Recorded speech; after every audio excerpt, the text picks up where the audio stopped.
nous avons entendu, ce que nous avons vu de nos yeux et ce que nous avons contemplé et que nos mains ont touché concernant la parole de vie. Et la vie a été manifestée et nous l'avons vue et nous lui rendons témoignage et nous vous annonçons la vie éternelle qui était auprès du Père et qui nous a été manifestée. Ce que nous avons vu et entendu, nous vous l'annonçons à vous aussi, afin que vous aussi vous soyez en communion avec nous. Or, notre communion est avec le Père et avec son Fils Jésus-Christ. Et nous écrivons ces choses afin que notre joie soit parfaite. La nouvelle que nous avons apprise de lui et que nous vous annonçons, c'est que Dieu est lumière et qu'il n'y a point en lui de ténèbres. Si nous disons que nous sommes en communion avec lui et que nous marchons dans les ténèbres, nous mentons et nous ne pratiquons pas la vérité. Mais si nous marchons dans la lumière, comme il est lui-même dans la lumière, nous sommes mutuellement en communion et le sang de Jésus, son Fils, nous purifie de tout péché.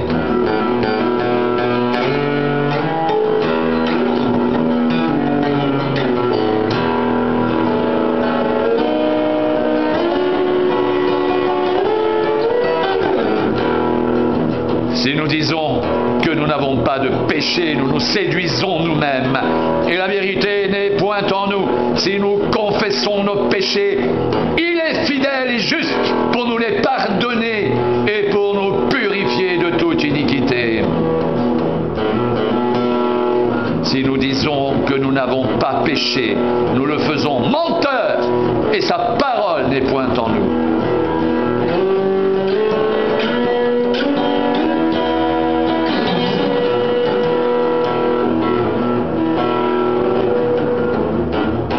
Mes petits enfants, je vous écris ces choses afin que vous ne péchiez point. Et si quelqu'un a péché, nous avons un avocat auprès du Père, Jésus-Christ le juste. Il est lui-même une victime expiatoire pour nos péchés, et non seulement pour les nôtres, mais aussi pour ceux du monde entier.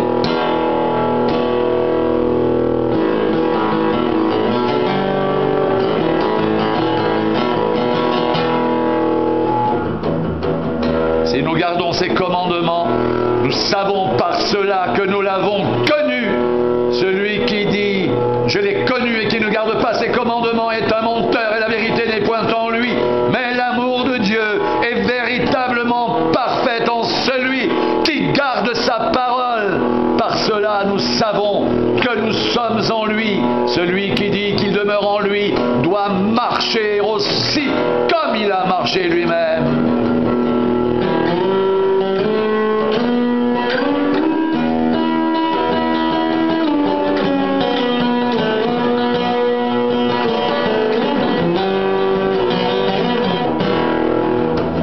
Bien-aimés, ce n'est pas un commandement nouveau que je vous écris, mais un commandement ancien que vous avez eu dès le commencement. Ce commandement ancien, c'est la parole que vous avez entendue toutefois. C'est un commandement nouveau que je vous écris, qui est vrai en lui et en vous, car les ténèbres se dissipent et la lumière véritable paraît déjà. Celui qui prétend être dans la lumière et qui est son frère est encore dans les ténèbres. Celui qui aime son frère demeure dans la lumière et aucune occasion de chute n'est en lui. Mais celui qui est son frère est dans les ténèbres. Il marche dans les ténèbres et il ne sait où il va parce que les ténèbres ont aveuglé ses yeux.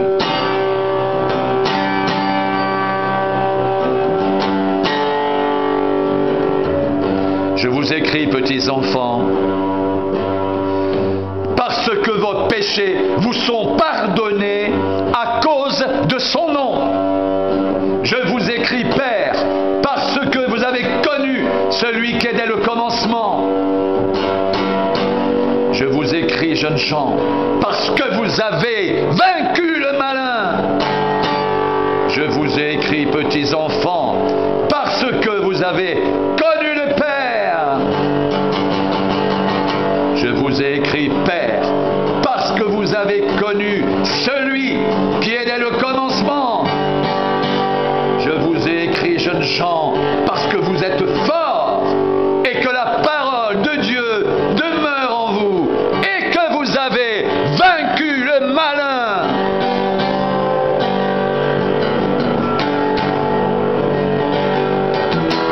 N'aimez point le monde, ni les choses qui sont dans le monde. Si quelqu'un aime le monde, l'amour du Père n'est point en lui.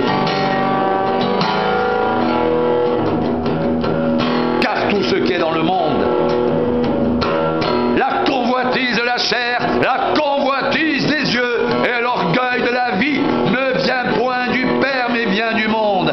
Et le monde passe et sa convoitise aussi, mais celui qui fait la volonté de Dieu demeure éternellement.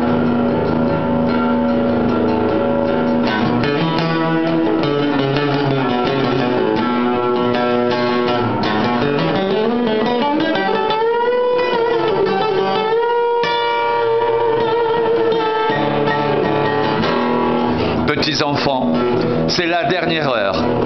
Et comme vous avez appris qu'un antéchrist vient, il y a maintenant plusieurs antéchrists. Par là, nous connaissons que c'est la dernière heure. Ils sont sortis du milieu de nous, mais ils n'étaient pas des nôtres. Car s'ils avaient été des nôtres, ils seraient demeurés avec nous, mais cela est arrivé afin qu'il soit manifeste que tous ne sont pas des nôtres.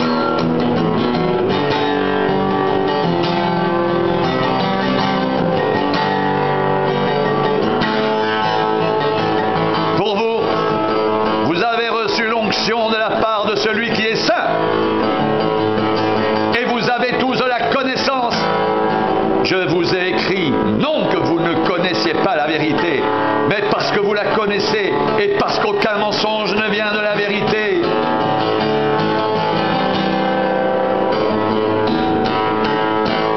Qui est menteur?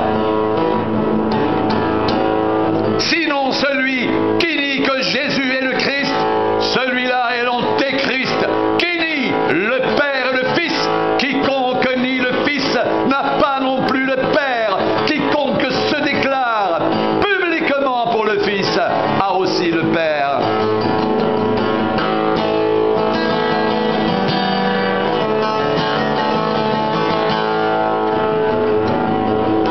Que ce que vous avez entendu dès le commencement demeure en vous.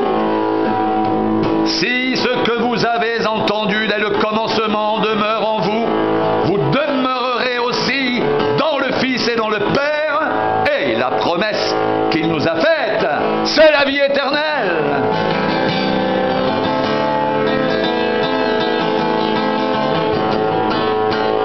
Je vous ai écrit ces choses au sujet de ceux qui vous égarent. Pour vous, l'onction que vous avez reçue de lui demeure en vous, et vous n'avez pas besoin qu'on vous enseigne. Mais comme son onction vous enseigne toutes choses, qu'elle est véritable et qu'elle n'est point un mensonge, demeurez en lui selon les enseignements qu'elle vous a donnés.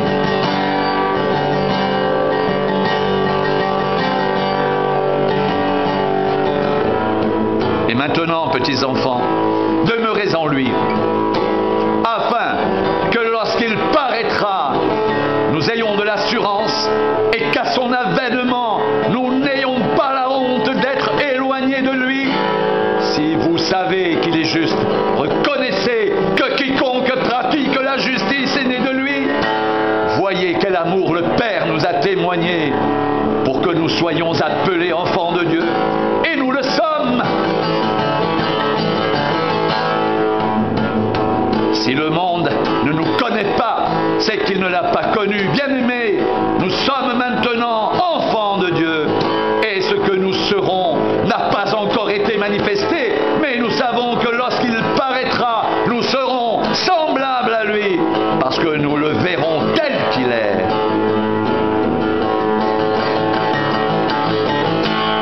Quiconque a cette espérance en lui se purifie comme lui-même est pur.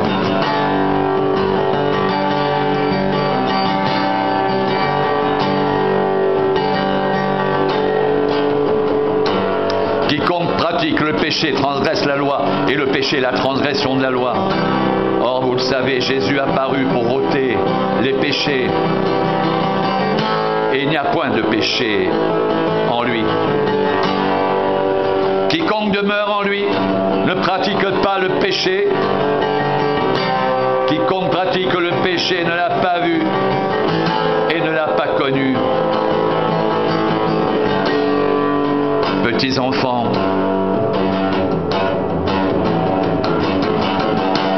que personne ne vous séduise. Celui qui pratique la justice est juste, comme lui-même est juste. Celui qui pratique le péché est du diable, car le diable pêche dès le commencement. Le Fils de Dieu a paru afin de détruire les œuvres du diable. Quiconque est né de Dieu ne pratique pas le péché, parce que la semence de Dieu demeure en lui. Il ne peut pécher parce qu'il est né de Dieu. C'est par là que se font reconnaître les enfants de Dieu et les enfants du diable. Quiconque ne pratique pas la justice n'est pas de Dieu, ni celui qui n'aime pas son frère.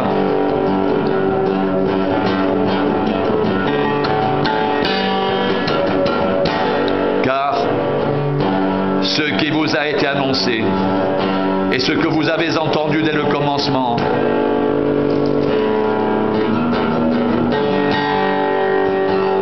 c'est de nous aimer les uns les autres et ne pas ressembler à Caïn qui était du malin et qui tua son frère.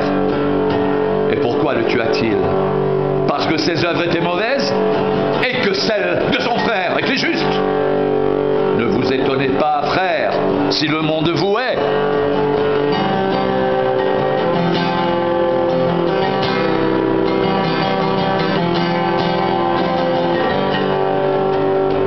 Nous savons que nous sommes passés de la mort à la vie parce que nous aimons les frères. Celui qui n'aime pas demeure dans la mort. Quiconque est son frère est un meurtrier. Et vous savez qu'aucun meurtrier n'a la vie éternelle demeurant en lui.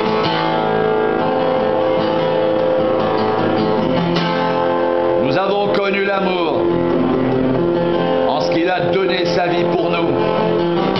Nous aussi, nous devons donner notre vie pour les frères.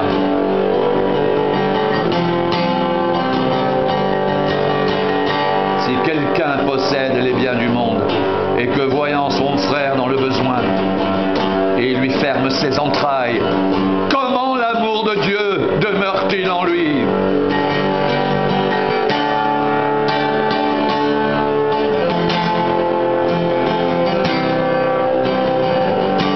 Petits enfants, n'aimons pas en parole et avec la langue, mais en action et avec vérité. Par là, nous connaîtrons que nous sommes de la vérité et nous rassurerons nos cœurs devant lui.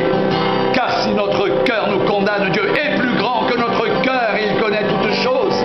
Bien-aimés, si notre cœur ne nous condamne pas, nous avons de l'assurance devant Dieu. Quoi que ce soit que nous demandions, nous le recevons de lui, parce que nous gardons ses commandements et que nous faisons ce qui lui est agréable. Et c'est ici son commandement que nous croyons au nom de son Fils Jésus-Christ et que nous nous aimions les uns les autres selon le commandement qu'il nous a donné. Celui qui garde ses commandements demeure en Dieu et Dieu demeure en lui, et nous connaissons qu'il demeure en nous par l'Esprit qu'il nous a donné.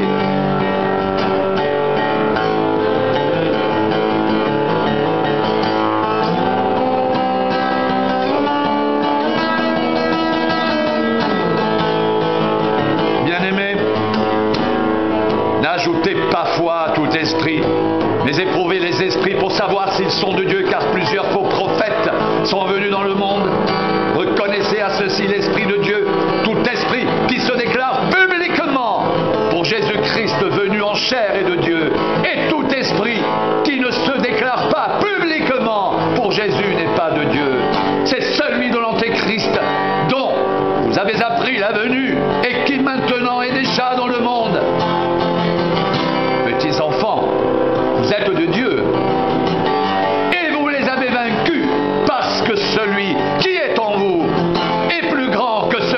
dans le monde.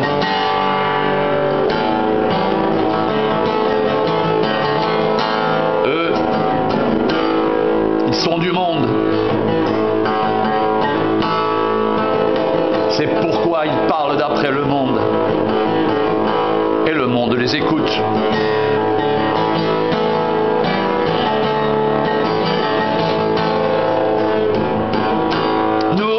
Nous sommes de Dieu. Celui qui connaît Dieu nous écoute. Celui qui n'est pas de Dieu ne nous écoute pas. C'est par là que nous connaissons l'esprit de la vérité et l'esprit de l'erreur. Bien-aimés, aimons-nous les uns les autres. Car l'amour est de Dieu. Et quiconque aime est né de Dieu et connaît Dieu. Celui qui n'aime pas n'a pas connu Dieu, car Dieu est amour. L'amour de Dieu a été manifesté envers nous, en ce que Dieu a envoyé son Fils unique dans le monde, afin que nous vivions par lui. Et cet amour consiste, non point en ce que nous avons aimé Dieu, mais en ce qu'il nous a aimés et a envoyé son Fils comme victime expiatoire pour nos péchés. Bien-aimés, si Dieu nous a ainsi aimés, nous devons aussi nous aimer les uns les autres. Personne n'a jamais vu Dieu. Si nous nous aimons les uns les autres, Dieu demeure en nous et son amour est parfait en nous.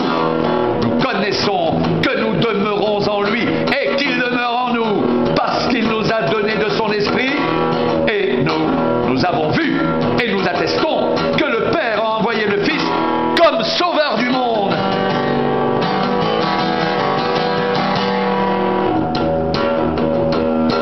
Celui qui déclarera publiquement que Jésus est le Fils de Dieu. Dieu demeure en lui et lui en Dieu. Et nous avons connu l'amour que Dieu a pour nous et nous y avons cru. Dieu est amour et celui qui demeure dans l'amour demeure en Dieu et Dieu demeure en lui.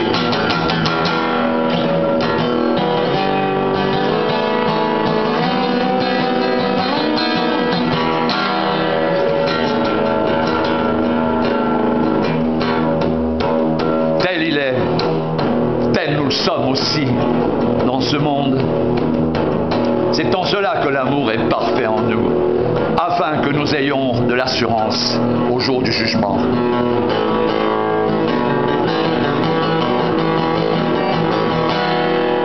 La crainte n'est pas dans l'amour, mais l'amour parfait bannit la crainte. Car la crainte suppose un châtiment, et celui qui craint n'est pas parfait dans l'amour. Pour nous, nous l'aimons parce qu'il nous a aimés le premier. Si quelqu'un dit « j'aime Dieu » et qu'il haïsse son frère, c'est un menteur, car celui qui n'aime pas son frère qu'il voit, comment peut-il aimer Dieu qu'il ne voit pas? Et nous avons de lui ce commandement, que celui qui aime Dieu aime aussi son frère.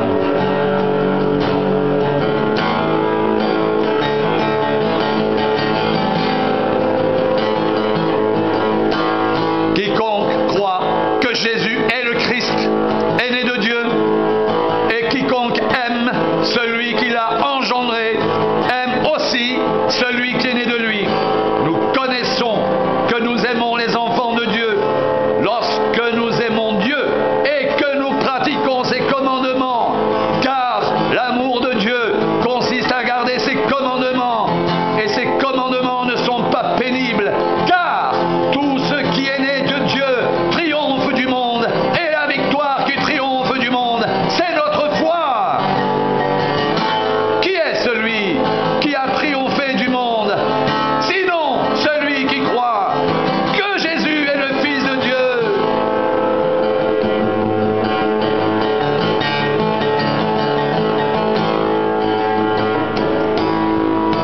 C'est lui, Jésus, qui est venu avec de l'eau et du sang, non avec l'eau seulement, mais avec l'eau et avec le sang.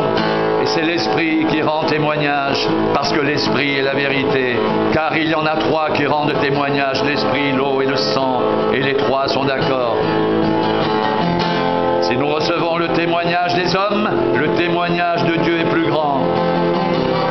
Car le témoignage de Dieu consiste en ce qu'il a rendu témoignage à son Fils. Celui qui croit au Fils de Dieu a ce témoignage en lui-même. Celui qui ne croit pas Dieu le fait menteur, puisqu'il ne croit pas au témoignage que Dieu a rendu à son Fils. Et voici ce témoignage, c'est que Dieu nous a donné la vie éternelle et que cette vie est dans son Fils. Celui qui a le Fils a la vie. Celui qui n'a pas le Fils de Dieu n'a pas la vie.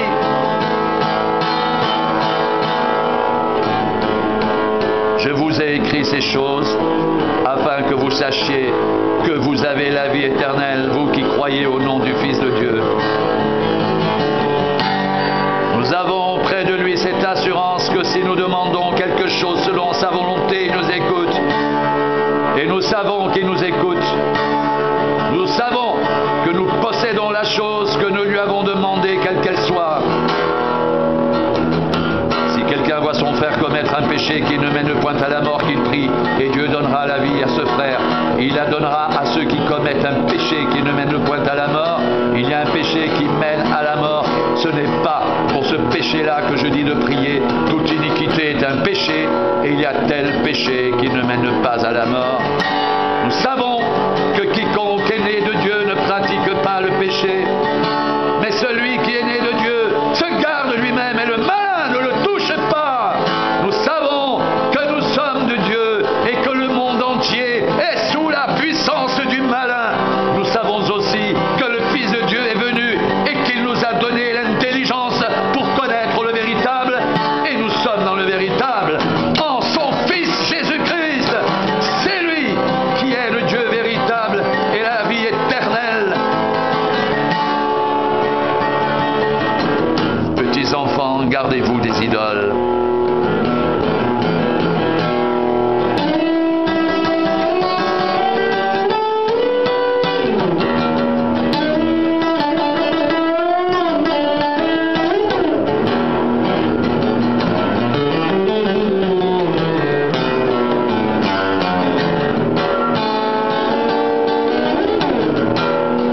Nous savons que nous sommes de Dieu et que le monde entier est sous la puissance du malin. Nous savons aussi que le Fils de Dieu est venu et qu'il nous a donné l'intelligence pour connaître le véritable, et nous sommes dans le véritable en son Fils Jésus-Christ. C'est lui qui est le Dieu véritable et la vie éternelle. Petits enfants, gardez-vous des idoles.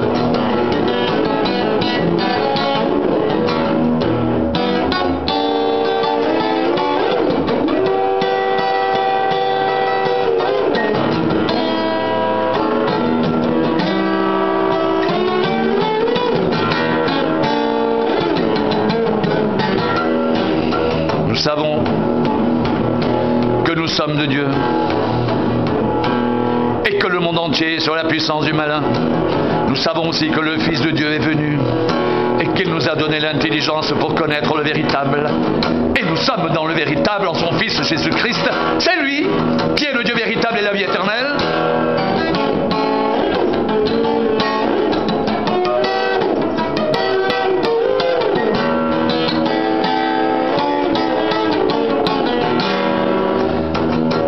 Petits enfants, gardez-vous des idoles.